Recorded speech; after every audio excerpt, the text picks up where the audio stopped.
PechaKucha Lakeland. This is volume 12 for us. We started this a few years ago, went on a short hiatus, and we're back. PechaKucha is a Japanese word. It means chit-chat or conversation. It's a great format to meet people, hear their stories, ideas, projects. It's a wonderful format, 20 images, and you get 20 seconds to tell your story. We are so lucky to be here tonight at Lakeland Live. I'd like to thank Nate for allowing us to use his studio space and managing all the technical side of what we need to do, and we're very grateful for that. And so also tonight we have a very special guest, Mark Dytham. He is the founder of PechaKucha, and he is in Tokyo. So we are linking into Mark right now so that he can actually also welcome everyone and tell you just a little bit about the format and himself. Welcome, Mark. Thank you. Hi, everybody. Okay, it's great to connect with you from Tokyo. Let me turn off my, you'll have to put a bit of an echo here. I'm going to kill my mic. I'm going to kill my sound. Okay. You should be able to hear me still, yeah? That's right, Nate. Can you hear me still? Okay, perfect. So my name is Mark Dytham. I'm based over in Tokyo, and I'm one of the co-founders of PechaKucha. So that's how you say it, PechaKucha. It's the sound of chit-chat in Japanese. It's an onomatopoeia. And yeah, chit-chat, PechaKucha, PechaKucha.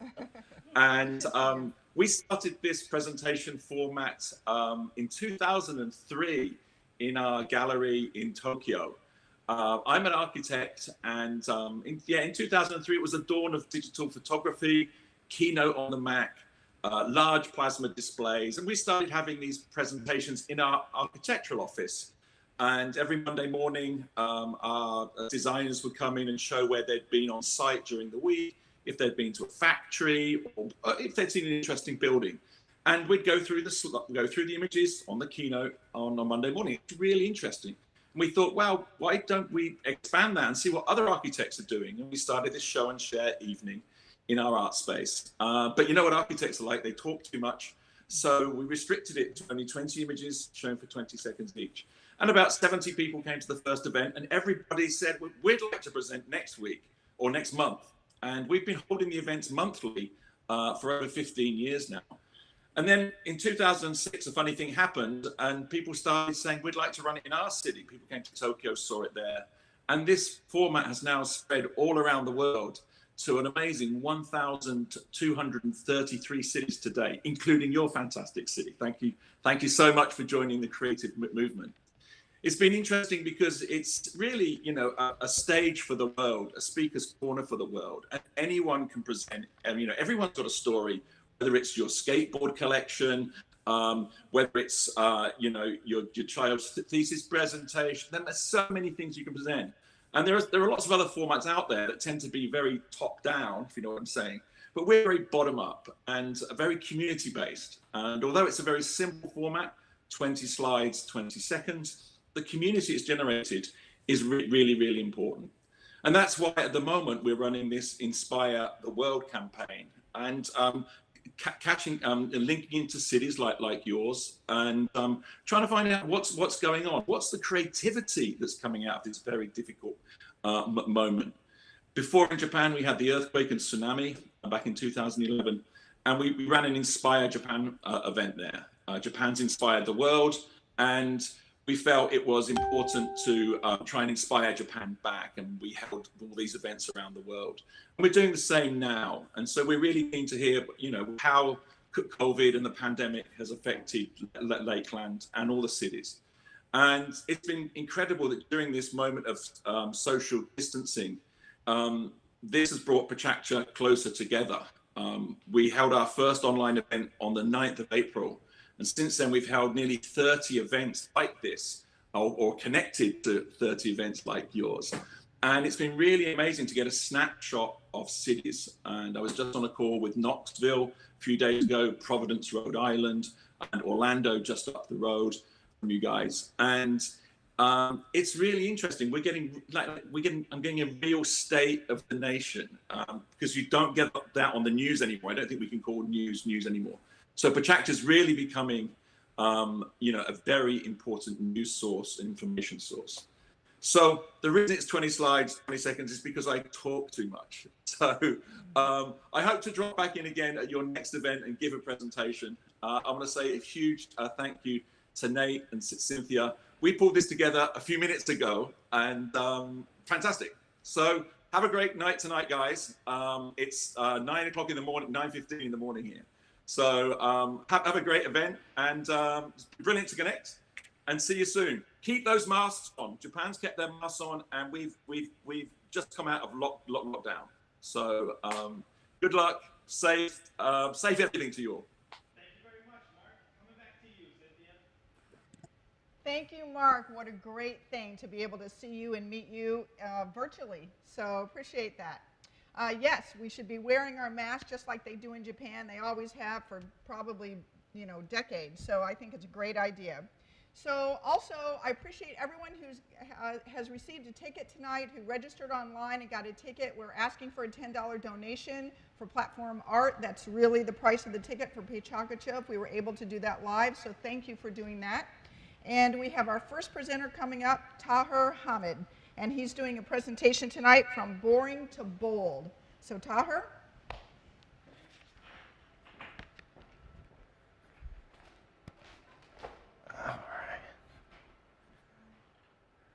Hello, everyone. Tahir. I guess to tell the story of my life, I need to start back pretty early to when I was a kid. I was the youngest of 3 children. My brother was very attention-seeking and required a lot of time from my parents. My sister was always independent, knew what she wanted out of life right away, whereas I was kind of like the floater. I was very easygoing. As you can tell by my hair, I was the easy one. So if you kept me fed and put clothes on me, I was good to go. So even at an early stage, I was kind of just checking the box of survival, kind of doing what I had to keep moving. Now, I do think this has been over 20 seconds for my first slide already, so I'm glad I get a little more time for my presentation. This picture actually has nothing to do with the presentation. I just thought I kind of looked like a boss, so I wanted to include it in this. But the reality is, I was just kind of a boring kid. I wasn't into sports. I didn't have a lot of hobbies. I was just kind of floating through life, and that kind of continued on into my high school years. This is me in high school. The only thing cool about me was I was dating a college chick, and I was a junior in high school. So I thought I was pretty cool.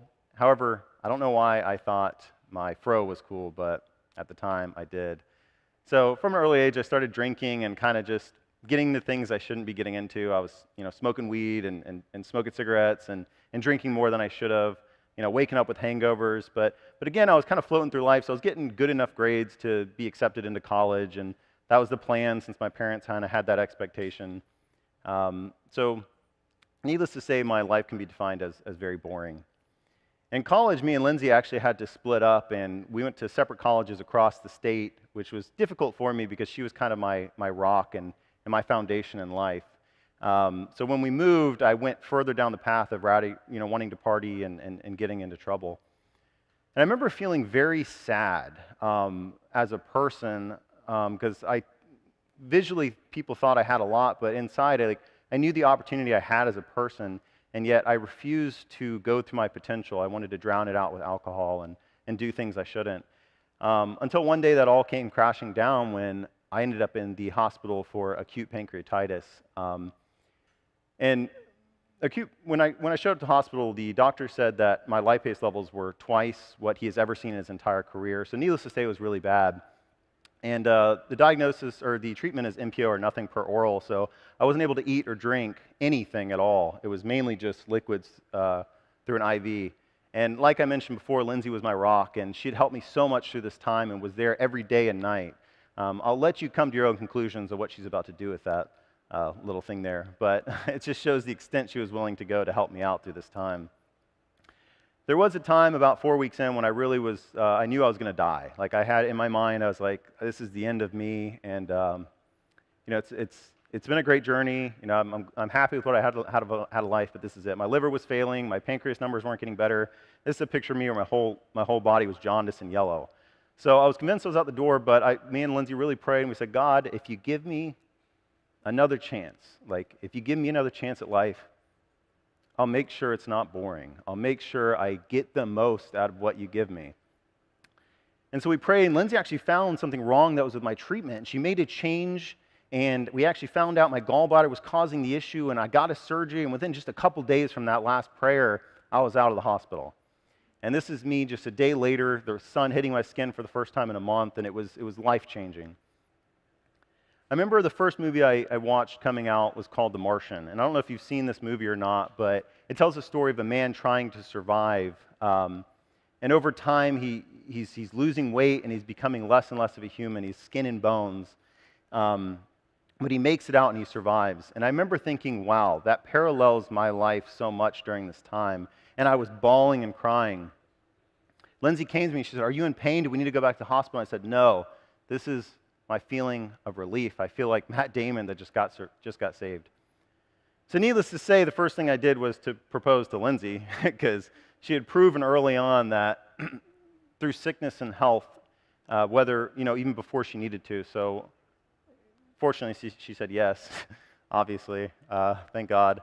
And so then it was like, okay, what else do I want to do in my life? She was always a runner, and I never wanted to run because I was like either hungover or unmotivated or just like, too boring. So a year from when I got out, we ran the Toronto Marathon, the first marathon we ran. The final marathon we ran. Because if you've ever ran a marathon, you don't want to do two unless you're kind of crazy. And then we decided to travel the world. I had no desire to travel before this, but Lindsay ended up taking me to multiple countries and, multiple continents, dozens of countries, and it's just something I now appreciated when before I didn't. And so those are some of the changes that I was able to make in my life due to this event. One of the first things I did when I got out of the hospital was I quit my job. Because I remember when I ended up in the hospital, I felt a sense of relief. I was like, I hated this job so much that I was like, awesome, I don't have to go back to work Monday. And so I quit my job and I started at Alltech, and it has been my dream job ever since. And who knows how long I would have been in that terrible job if I didn't make this decision. And these next couple of pictures are not just, hey, look at the things I've done. It's to truly show that who I was as a person before this event was just a boring, lame, checking the checkbox of survival, breathing, and eating, to now I've been able to fully take advantage of these opportunities that are given to me, like tonight. I would not be here tonight, even though, I would not be here tonight. I would be at home probably drinking a beer, just, watching TV. So these are some of the opportunities I've been able to have. And then the greatest endeavor that me and my wife have ever done, I know I would not be prepared for, and that is becoming a father. Without being clear of mind, without the motivation it takes every day to wake up at 6 a.m., change this wonderful boy 20 times a day, it's like crazy how much he poops. I wouldn't be able to do that if it was not for this newfound motivation. And I'm not saying all this just to say, look how great my life is now. It's saying that it took this huge event and this terrible thing in my life to change the person I am today, and I'm so grateful for that. But I hope in your own life that you can find something that will help spur that change that you may be looking for, because it's only a few steps away. Thanks.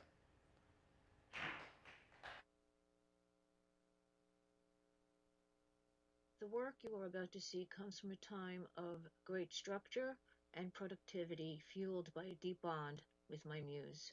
As far as all art is about the artist, this presentation is not about me, but about where I was and where I hope to be again. This is a story of a woman and her dog. Every picture is a page in the story of the journey through time and place, history, religion, and art. This small multimedia print shows how much they loved early morning walks on the beach together. In the beginning, she is born from a charred tree root pushing up to the surface from beneath the charcoal and dirt in a dense wooded forest somewhere in Tuscany. At this very moment, she is caught at the threshold of coming into view. The atmosphere is buzzing with the news of her arrival. As she becomes more fully realized, a seed is planted. Other spirits are awakened in the woods. They are shifting between various states of existence, from dreaming into reality, a kind of struggle between the living and the dead, new beginnings against all odds. This is a fairly large collage drawing. Still in the process of evolving, the woman and embryo are more fully developed and connected to one another. The skin and bones of the dog are visible like Frankenstein. The anatomy is put together from various animal parts. This drawing measures about 18 by 24 inches. The embryo is supplanted by the puppy. New life transfers into the animal spirit. The woman and puppy are now recognizable characters as they begin their journey together. This is another 5 by 6 foot collage painting. Sometime later, they appear to have grown older, more mature. While walking, they pass through a door, leaving behind where they came from before and walking toward some new horizon out of plain sight.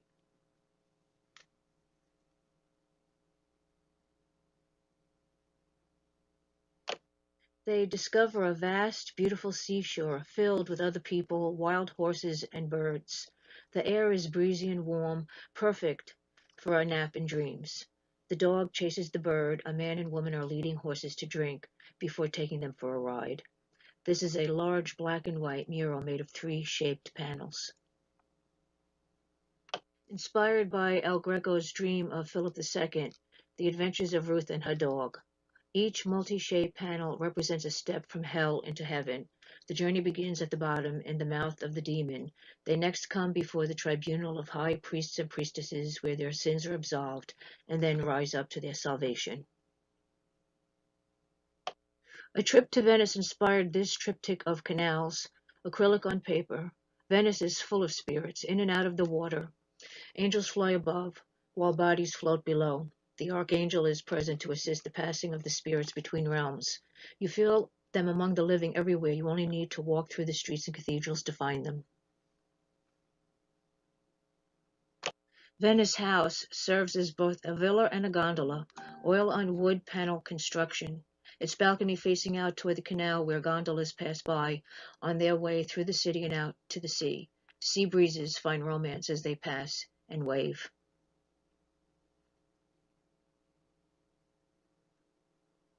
The Story of Joan is a 3-panel altarpiece, oil on wood, to honor the memory of Saint Joan of Arc. These 3 panels represent different stages of her downfall. The left panel, Joan is wounded in the failed Battle of Paris. In the right, she is captured and taken to prison. The central panel, Joan is burned at the stake. Her physical body has gone up in smoke. All that remains is the dress.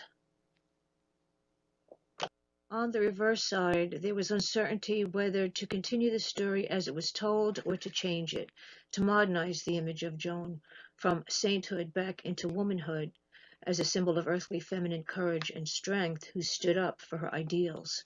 Joan as a woman. Ultimately, though, she burns at the stake.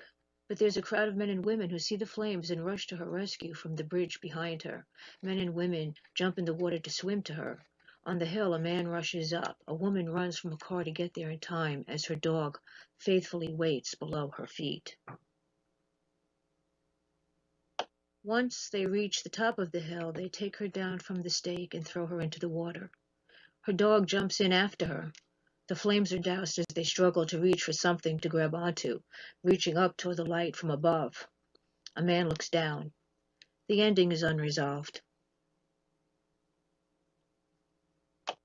After traveling to hell and back, the woman and her dog return home in A Woman on the Roof, foam board painted construction. This story follows the trail of a secret letter delivered in the mail, the outer panels representing the exterior view of reality. A man and woman are looking for one another around the corners. The woman hides by the tree at the back of the house to read it. The contents of the letter are unexpected and seem to make her feel sad. There are shadows in the window, someone hiding from view.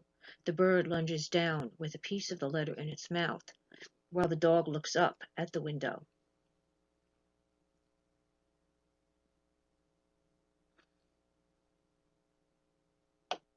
A gust of wind takes it from her hand and sweeps it up to the rooftop. She runs after it as it continues to slip out of reach. She chases it up onto the roof, unable to get down again.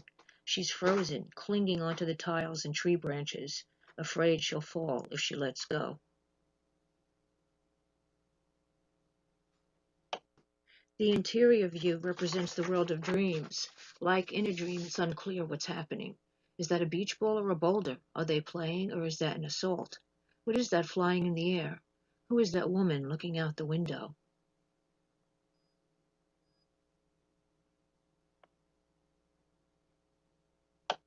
Back at the beach again, the dog is happiest. There, a male and female figure by the doorway looking out. The man calls to the dog to come away, back inside, where it's safer, as a storm seems to be rising up. This is where the story ends, with the death of the dog, the muse, and the passing of the baton to another rescue, a new muse, and a different story.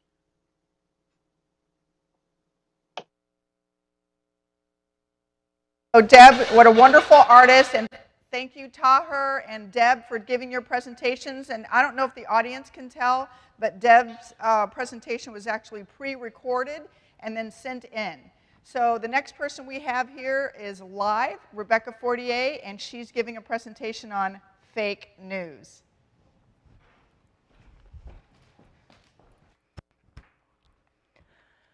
Hi, everyone. Thanks, Cynthia. Happy to be here tonight to tell a story about a trip to Woodstock with fake news. And when you're ready. So it started with a Facebook post claiming that the Hong Kong flu killed 1 million worldwide and 100,000 in the US. Nothing changed economically, nothing closed, no social distancing, no masks. No one was considered selfish then. So that leads us to an article in the American Institute for American Research titled "Woodstock Occurred in the Middle of a Pandemic." And it concludes, the contrast between 1968 and 2020 couldn't be more striking. They were smart, we are idiots, or at least our governments are. So that article also makes the point, by reference to another one, this time in the national interest, move over coronavirus. We fought a pandemic during the Vietnam War that asserts that pandemics are pretty much predictable every 50 years based on the pandemics in 1918, 1968, and now in 2019-20. So will the next pandemic arrive in 2069? We don't know. However, another question was raised by this author. Are we learning the right lessons from history? Or is the collective memory of Americans that bad? Oh, and by the way, if you're 52 years or older, you were there. You may have been a babe or toddler, but your parents were there, and can you recall the number of times they talked about the pandemic of 1968-69? You know, when it's after a family meal with multiple generations gathered around and the old stories and tales come out. It's helpful to understand the magnitude of the 68-69 pandemic. It spread from Hong Kong to the United States, arriving December 68 and peaking a year later. It ultimately killed 100,000 people in the US, mostly over the age of 65, and 1 million worldwide. Why didn't the pandemic take over the news then? Here's a cartoon provided as evidence by some that the pandemic of 68 was, in fact, in the news.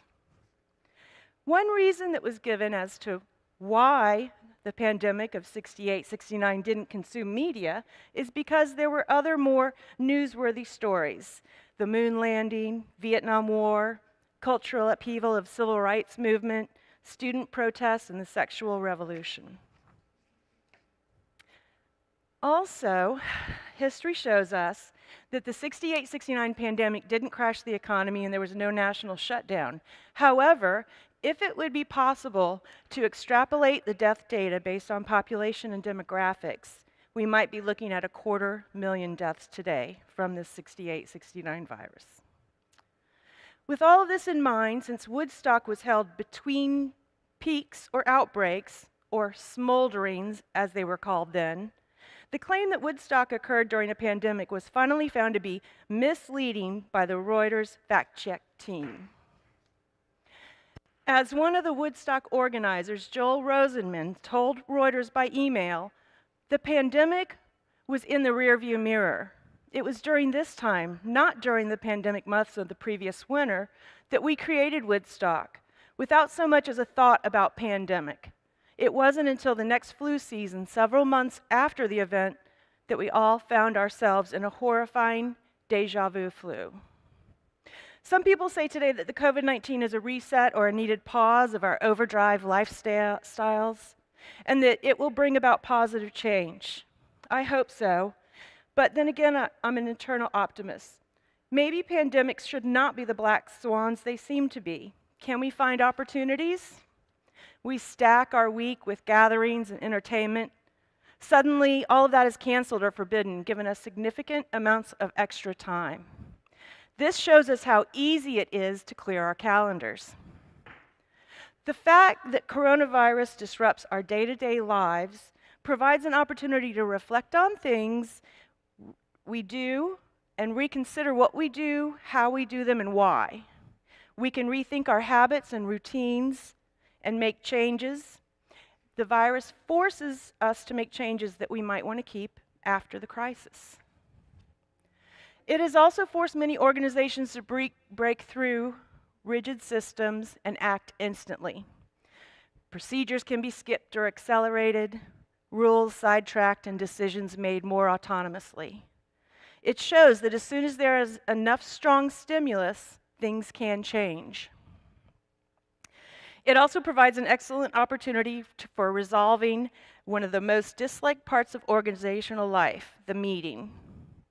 Technology is already here for this, but the coronavirus provides a trigger, a sudden need for it.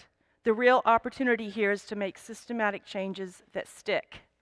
And challenging times also offer a great opportunity for bonding and connecting in unique ways that have not been done before. The feeling of we're in this together has provided interesting ways of connecting, even though some experience isolation and feelings of loneliness. The virus caused a shutdown and dramatic decrease of industrial activities. Factories are closed or operate below capacity. Road traffic reduced. Air traffic collapsed. While this may be bad news for most people, this is good news for our planet. Final opportunity the pandemic crisis offers is a chance to create awareness for the moderate role that we each play on this planet, and to accept things that cannot go always as we want them to go. And the virus shows us that no matter how well-planned and organized we are not in control. So how will the stories of COVID-19 be viewed in the future? More importantly, what are you doing to make a positive change? Thank you.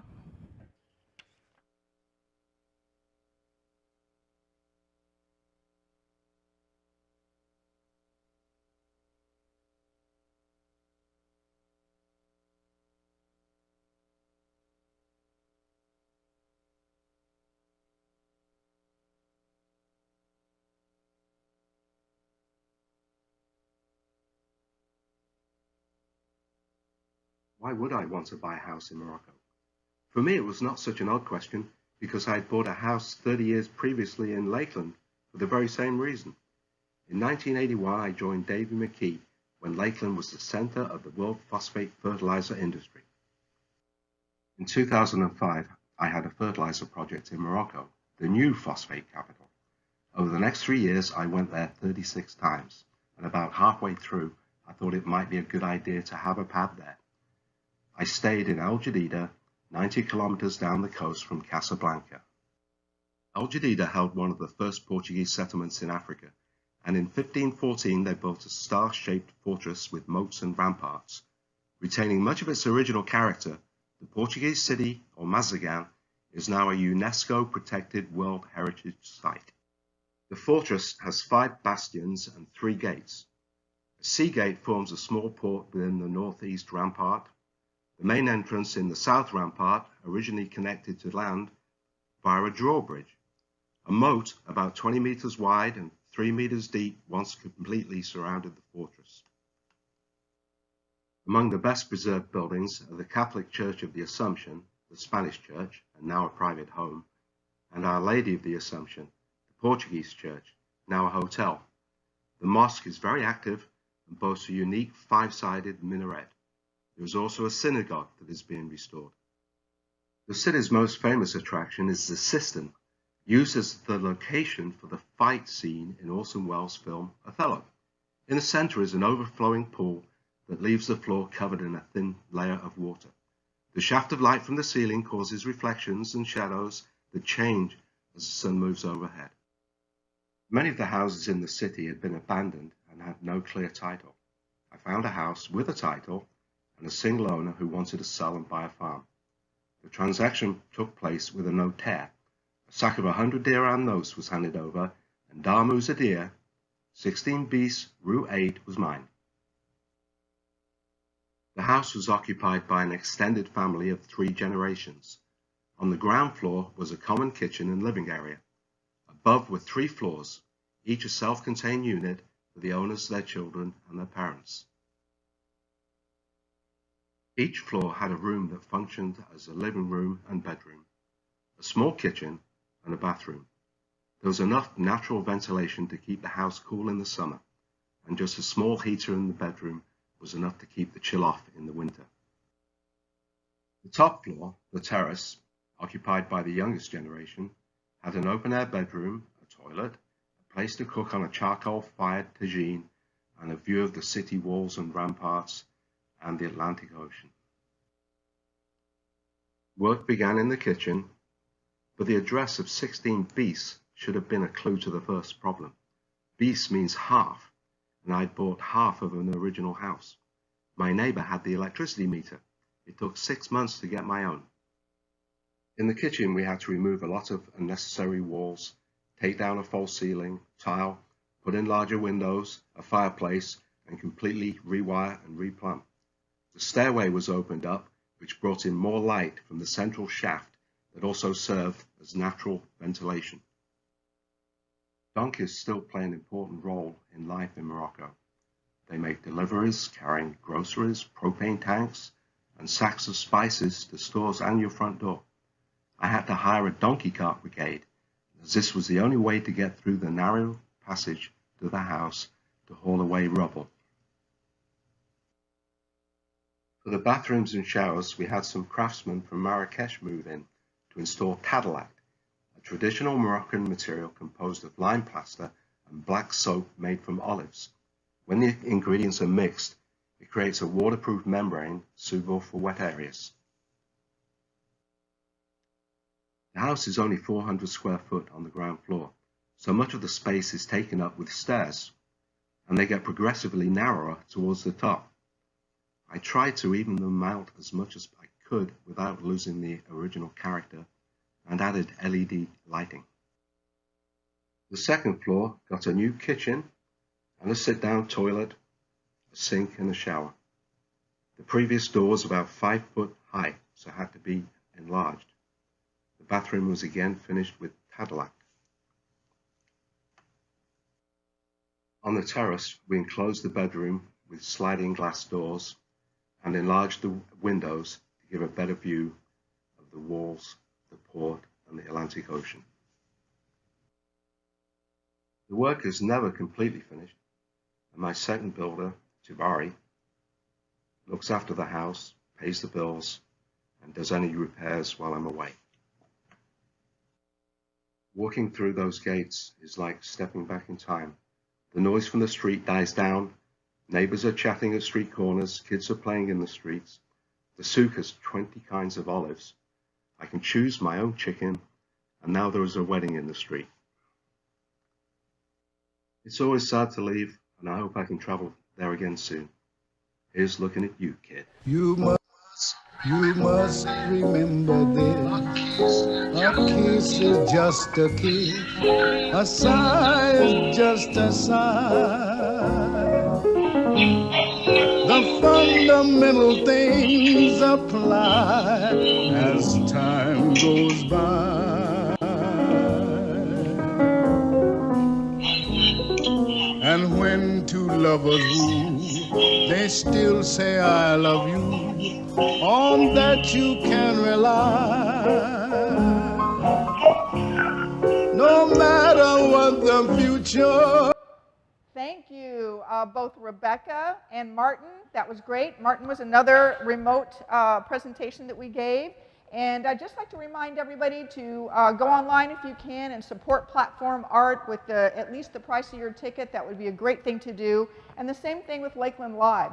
Such great programming that Nate is planning for this space that he has. And it's just wonderful. Everything from comedy and music to community projects like PechaKucha. So we're grateful for Nate. And next person up, Ma Ho Xing, and he's giving a presentation on perception.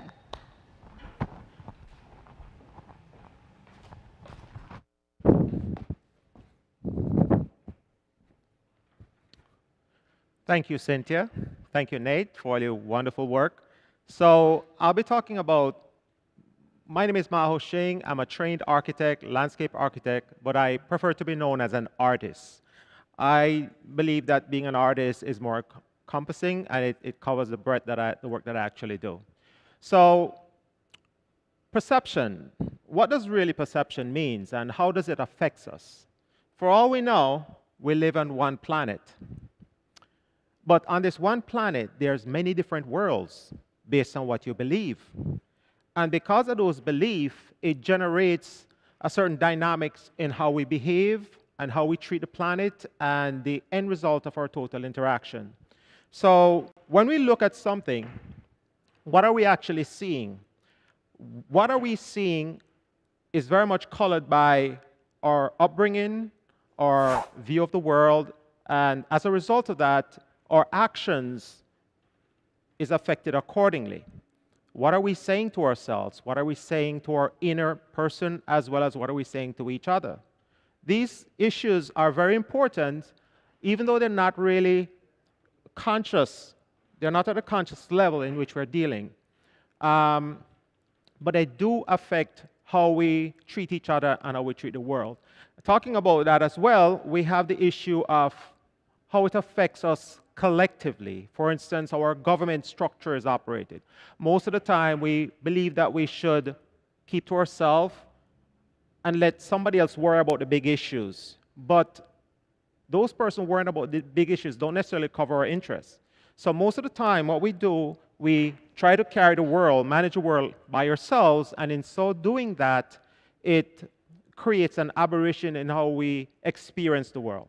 So my thing is, if we become more cognizant of who we are and how our actions influence our world, our lives, you know, the kind of development that takes place around us, it will actually have a positive bearing. And until we get to that point, we're going to be having all these great things happening around us, but very absence of the substance. So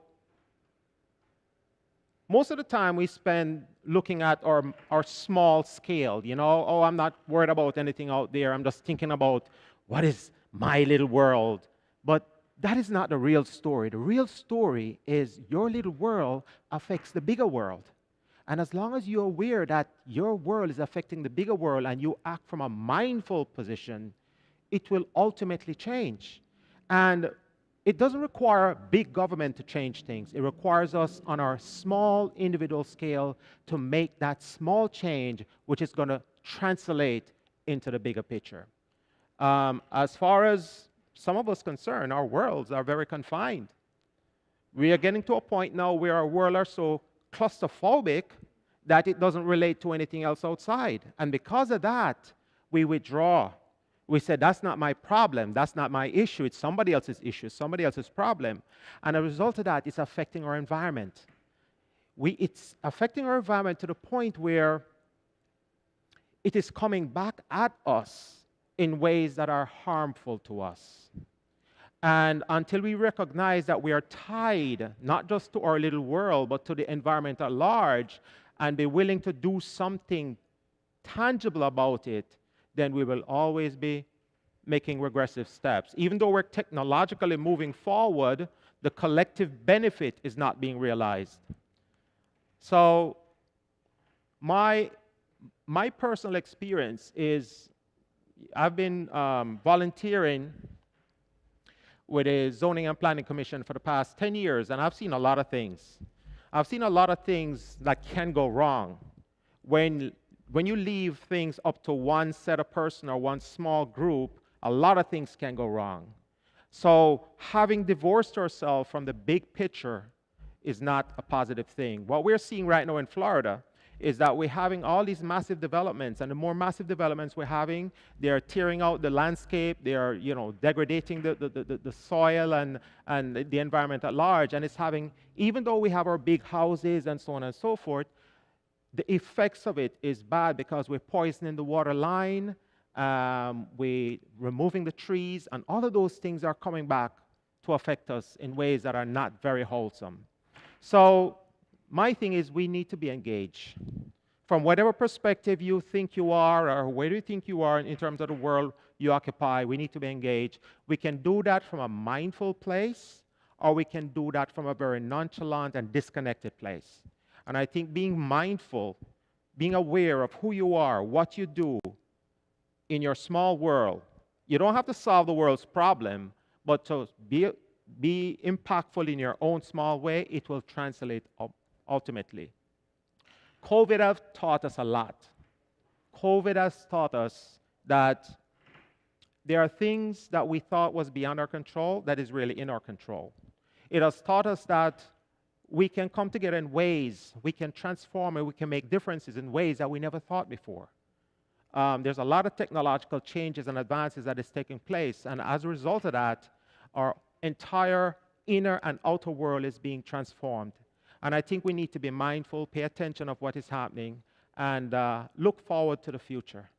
We have very limited time. We can come together collectively, or we can stay apart, and we feel the effects of that.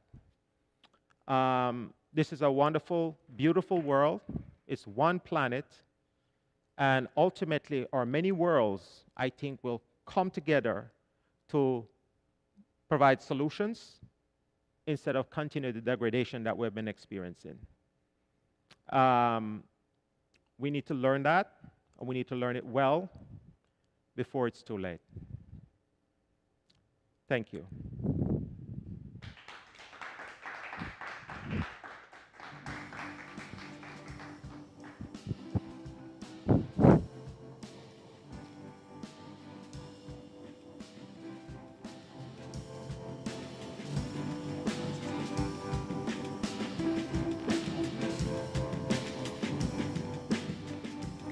Hello, my name is Josh Galetta, and my friends call me Bump.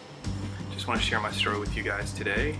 I grew up in a home that was very sheltered and conservative, and my folks were new believers, and so they went kind of a little to the extreme at first, so this church reminded me of that. My family loved me so much, but at the same time they were a little overbearing with the way they sheltered me, so by the time I got to 6th and 7th grade, I realized I didn't know a lot about pop culture, music, and things that were going outside of our little bubble that we lived in as a family. My family was very, very big on chivalry, so I was taught manners and how to be a gentleman and how to treat a lady and how to treat others and say yes ma'am and no sir and yes sir and holding the door, pulling out chairs, and just being an all-around nice fella. And it was kind of interesting to see how it is today. I grew up in the late 70s and early 80s, so I was a big fan of comics and Transformers and G.I. Joes, and this is one of the first times I really got to see that you can draw and tell a story through art and illustration. So I always loved going to the grocery store and running right to the comic book rack. One of the first books I got to pick up was a book by Jules Verne, and I just loved his imagination and creativity and just taking you to a whole nother world. And I didn't realize how old these books were at the time when I was reading them, but Jules Verne was one of the first books that really helped me launch my imagination into some crazy daydreams that I used to have and love to share. When I was younger, my folks couldn't figure out how to control or raise me. They would send me to summer camps, and that's when I discovered what was outside. And so I immediately latched on to punk rock and skateboarding, and MXPX was one of the first bands I discovered over 26 years ago, and began a starting point in the turn in the way I chose to live my life and make choices.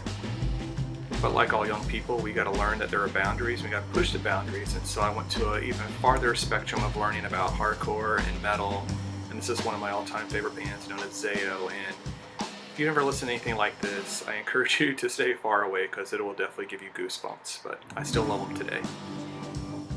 A major defining chapter of my life was meeting Mary, and I met her at one of these summer camps I was always sent to, but we were actually on staff and working in our mid-20s, and we obviously look way different today, but I had just worn off dating and just wanted to just enjoy life, and then here came Mary into my life, and we've been together ever since. We love Florida, we love the beach, and we chose to get married in St. Augustine at a very, very old home, and just awesome just to begin this chapter with her. And we never had any clue what our life was leading and what it had entailed, but remember it like it was yesterday, and I still love her today just as much as then.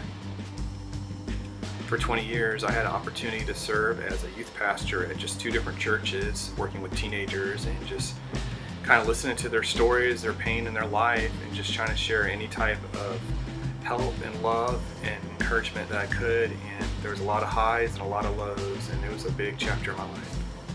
A big break for my art career was I would hide art wherever I would go, and then people wanted to join me, and now my art has been hidden all over the world. This is one of my favorite pictures of my art being hidden at the Roman Colosseum. And just it's fun that people want to participate and have the same enjoyment of taking something and leaving it behind, and who knows who will discover it and where it will go. I love exploring different types of things to be a canvas for me, and so I'm always drawing on seashells and rocks and even leaves, and always keeping an eye out for a beautiful texture and a thing to create art and put it on. And so this is one of the many things I like to do, just to be creative and to stretch myself and try something new. This is my family who I love so much, and they are amazing, imaginative, and creative. And our favorite thing that we love to do is just walking through our neighborhood and just asking questions and doing fun scenarios with each other, telling jokes and stories and sharing our dreams and passions. And here we are out here on Camphor walking under the trees. I've been blessed with an amazing family of in-laws, brother-in-laws, and sister-in-laws who have been so supportive and encouraging. And it's just always fun to be able to get together and hang out with them and just get that push and encouragement, and just seeing our family grow more and more, and a new cousin is born every year, and here's our family right here. This is a little secret I'll share with you that not many know, is whenever I visit someone's house for the first time, I like to leave a little hidden art piece I've created for them in their house without saying or sharing or even asking about it, and sometimes it goes months without being discovered, but this is one of the examples of something I would leave in someone's house when I visit for the first time. My family loves to get out, we love to explore, and we love to dream of new locations to go to. And so as I look at this picture, I just think of just an endless boundary or an endless border of just going and going without looking back, and just going to discover places we've never been, and just the peace about it. I've been fortunate enough when I've started my illustration career to meet some of my heroes, and just the fact that they were so open and willing to listen and to share and to push me, that I wanted to do the same for those I come in contact with, where I can be an encouragement and support and just hear their story and how I can push them to their next level. This is my good friend Chad Pearson. He's also my business coach and consultant, and one of the biggest push, one of my biggest challenges, and just always lets me know that there's never too far, there's never a limit, and he's been so supportive in my career, and I don't think I would be where I am today without him and my wife and the people I've met along the way. I love, for some reason, going outside at night and just looking at the stars and letting my eyes adjust and just seeing how far it goes. And I've loved it since I was a teenager, and I still do it today. I always love taking my dog out for walks. And so this is what I imagine I want to see and hope to see one day, but this is just one of my favorite things to do every night, is to go outside and look up into the sky. Just want to encourage you, don't let anyone or anything hold you back. Go take that challenge, go take that trip, go talk to that person, go meet your hero, go write that book, go draw that drawing. Don't let anything be a boundary or a hindrance or a wall or a canyon you can't cross. Go for it, try. You'll never know unless you've made the effort.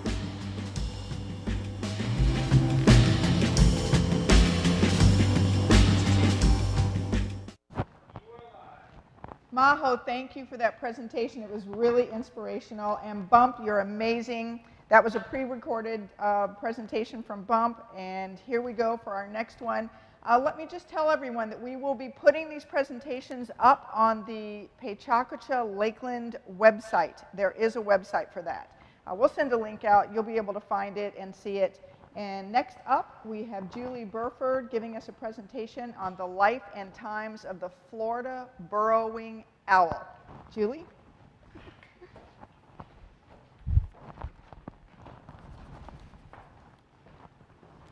Thank you, Cynthia.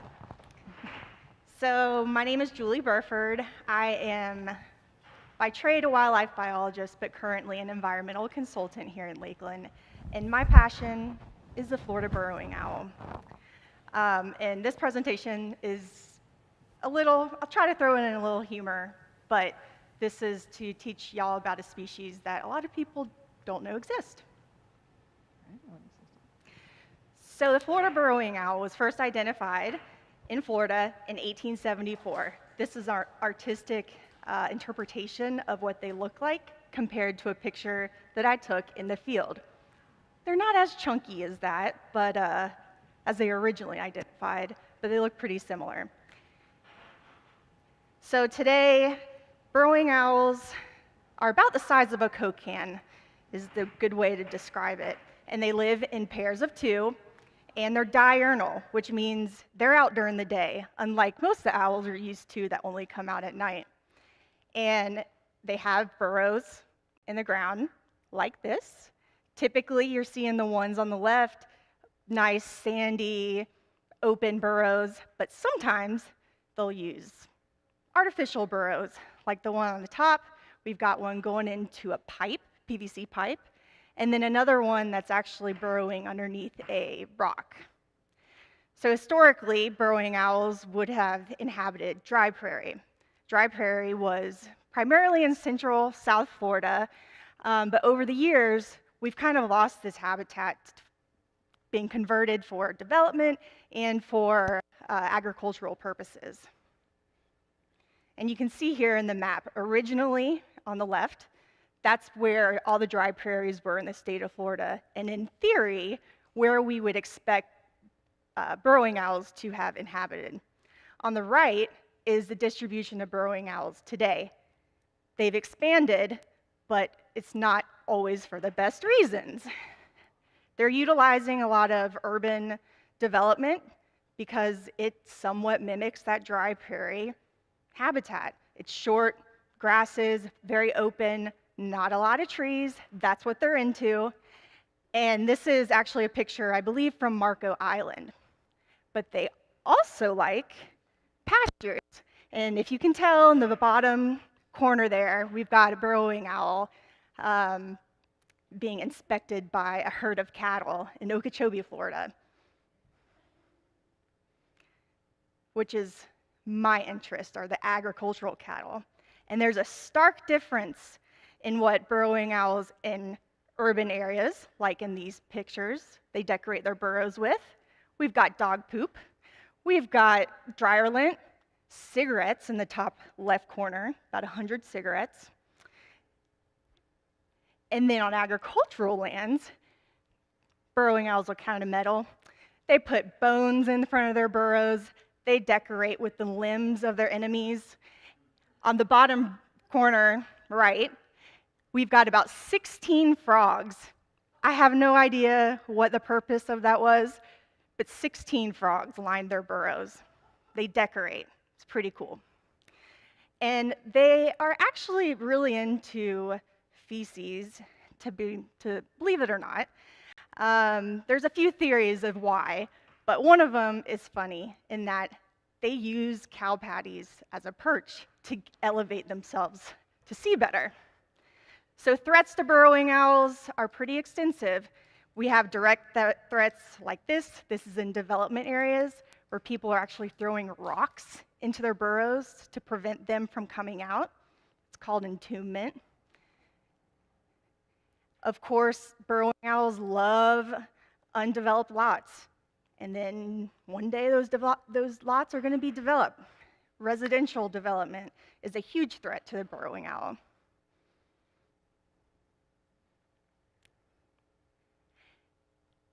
Of course, the landscape is also an issue. So burrowing owls really don't travel that far. At least we don't know how far they'll travel. So when you've got these isolated little patches of burrowing owls, you're not getting a lot of genetic diversity, and that's not good for the long term. Studies, that's me. That's me holding a burrowing owl. I'm studying burrowing owls on ag land and what kind of disturbance do they experience on agricultural land. We don't know a whole lot about them on these parts because it typically is located in private properties. So researching burrowing owls on ag lands, a little difficult. You got cows that want to knock over your cameras, as in the top left corner. That's on the ground facing the sky. The burrowing owls like to stand on top of your cameras. And then there's some better research out there as well. Cameras don't always work, so sometimes we have to resort to GPS trackers.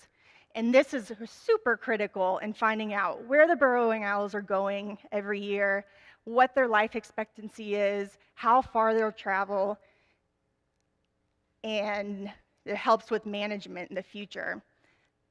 One thing that is super critical is having additional protections for these burrows. Signs like this from the Fish and Wildlife Commission ensure that they are not disturbed in these residential areas. Now, you're required to get a permit. You actually have to scope a burrow to find out if there's burrowing owls in there before you can develop the site, which was huge. You didn't have to do that in the past, as you saw in the previous slides with the rocks in the burrows. And there's even things that you can do now. iNaturalist is my favorite website for documenting observations of not just burrowing owls, but any species. And it's a publicly sourced database that you can upload gopher tortoises, burrowing owls, or any other listed species that you find interesting. So there's hope on the horizon for the burrowing owl. They are adaptive, but it's up to us to find solutions for their long-term survival. Thank you.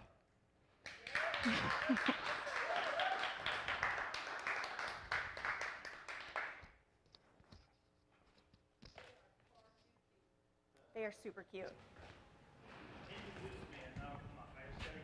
Oh, you are going to do it, Nate? Yay! Am I live? Okay. Julie, that was great. That was so amazing. People are amazing. I love this presentation format. I love PechaKucha. I encourage everyone to actually go back up on the PechaKucha Lakeland website to review these presentations and get to know our presenters as well. We'll throw some little bios up.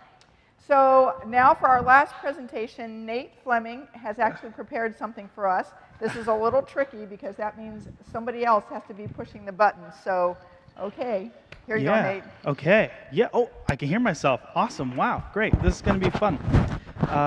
You can go ahead and hit play on that whenever you're ready, and we'll see what happens.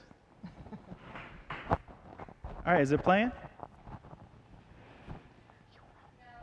Okay. 1 second, everyone. I'm trying to control it while down here. It's pretty impressive how this works. Is the video playing in the panel up there? Yep, okay, it is. So, as a young kid, I actually had a dangerously weird obsession with dinosaurs. That was like my everything.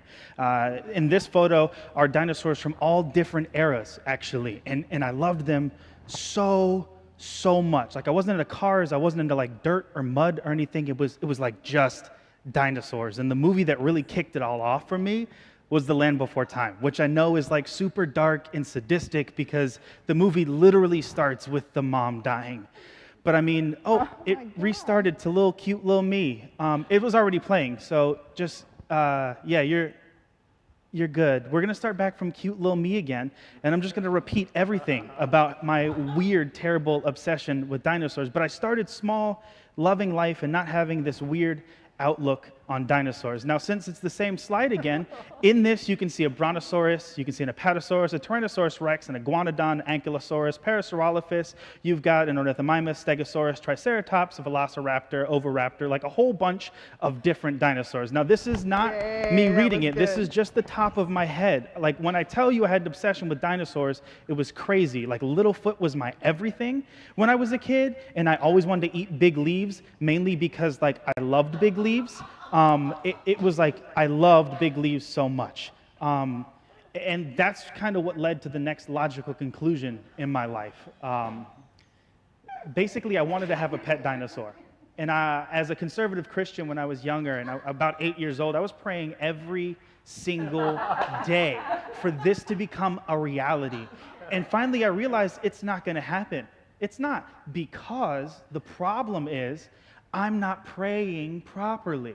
I'm supposed to be praying for a different dinosaur. God's probably assuming I want a T-Rex because that's the popular dinosaur. Everyone wants a T-Rex. But no, God, listen up. It's not a T-Rex that I want. Those are dangerous meat eaters with giant jaws, probably about the largest squares per inch of muscle capacity to be able to crush anything. I don't want something that dangerous. I want something more docile. Give me the tank of the dinosaur world, like a triceratops. That's more along the lines of what I'm looking for. And think about it. Like, everyone's going to be lining up for a ticket, God. Like, they're going to want to find out what this thing is about. They're going to want to pet it. They're going to want to ride it. And I'm going to make the most money you've ever seen in your life.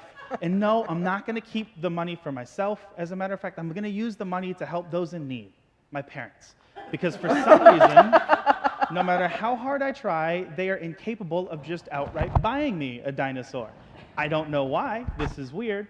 And then it hit me like, oh, the reason why I can't have a dinosaur is because of the way I'm thinking. And that's when my mom was like, hey, you know what? I'm going to go ahead and just buy you one. And this is actually the very same dinosaur that she bought me. It was 15.